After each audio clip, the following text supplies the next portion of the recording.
The last 3 nights have been very tough for some of us. We didn't go home. We spent our night in different places, and it wasn't nice because you can't move outside the corridor. You're like actually in like home prison. It was like a house prison. And we came today to the police to avail ourselves because they were almost kidnapped me on Friday. But since now we are free and we're free to go home, we're asking the IG 𝐁𝐿 to obey the law and to give us protection tomorrow. Tomorrow people are going to the streets. Whether he likes it or not, people must reject the finance bill. That's the message. I know the president is demanding that, not demanding rather, excuse me, the president has said he wants dialogue. And it's true, Kenyans want dialogue.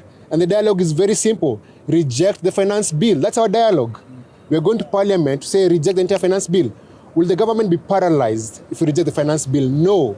There's last year's budget. We don't have to have new taxes. What Kenyans have a problem with is budgeted corruption. The money that we've been told is going to pay debt. Who are we paying? They came into office, said that money was stolen. They're not going after those thieves. They are quitting thieves every single day.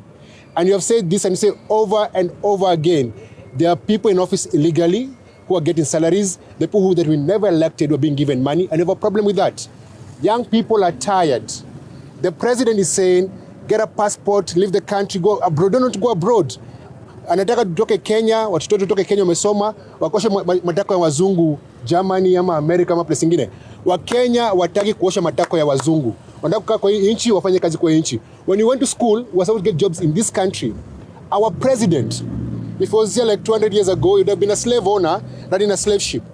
Because right now what he's trying to do to our young people is put them in a slave ship and take them to other countries, bring foreign money. But what debt are we paying? And right now, someone is missing. Where is Shad? When we went to Amin, he said, we don't abduct, we don't have Shad. It's the police who took Shad. Where is this Shad? Why is the president so scared of young people?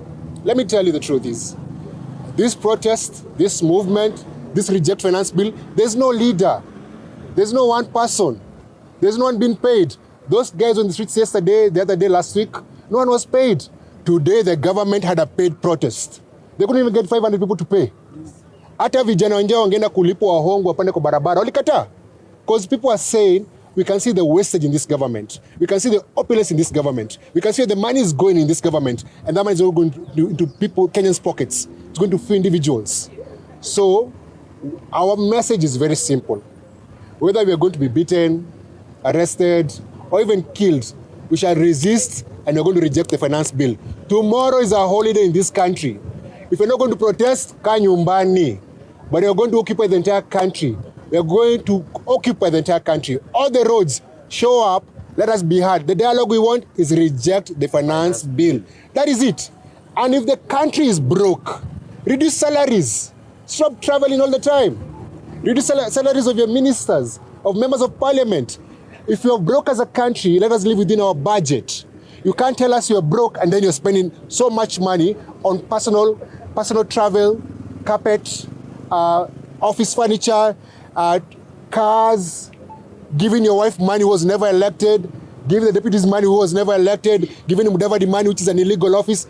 All this money that is going to people's pockets, and at the same time, refusing to fund school feeding programs. The president is a hypocrite, the president is a liar, and is a lying coward.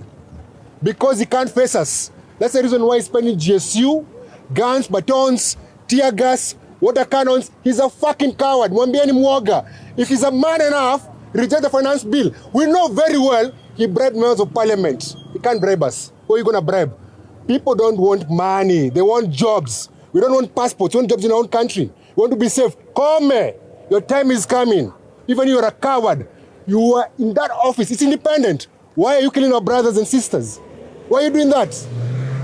Tell the president, people are angry because you can see through his lies. And the chickens are coming home to roost. Guess who's Gen Z? Those young police officers, those young army officers, those are the Gen Zs. You should be very afraid of them. Me, I'm old. I'll go pay vijana. Because of vijana, they are not their parents. They are not cowards. They are going to fight him wherever he is. Mr. President, killing us, arresting us, whatever you want to do with us, won't change anything. You promise people jobs, give them jobs, not passports. You promise people jobs, not prayers. We don't want prayers. Fuck your prayers.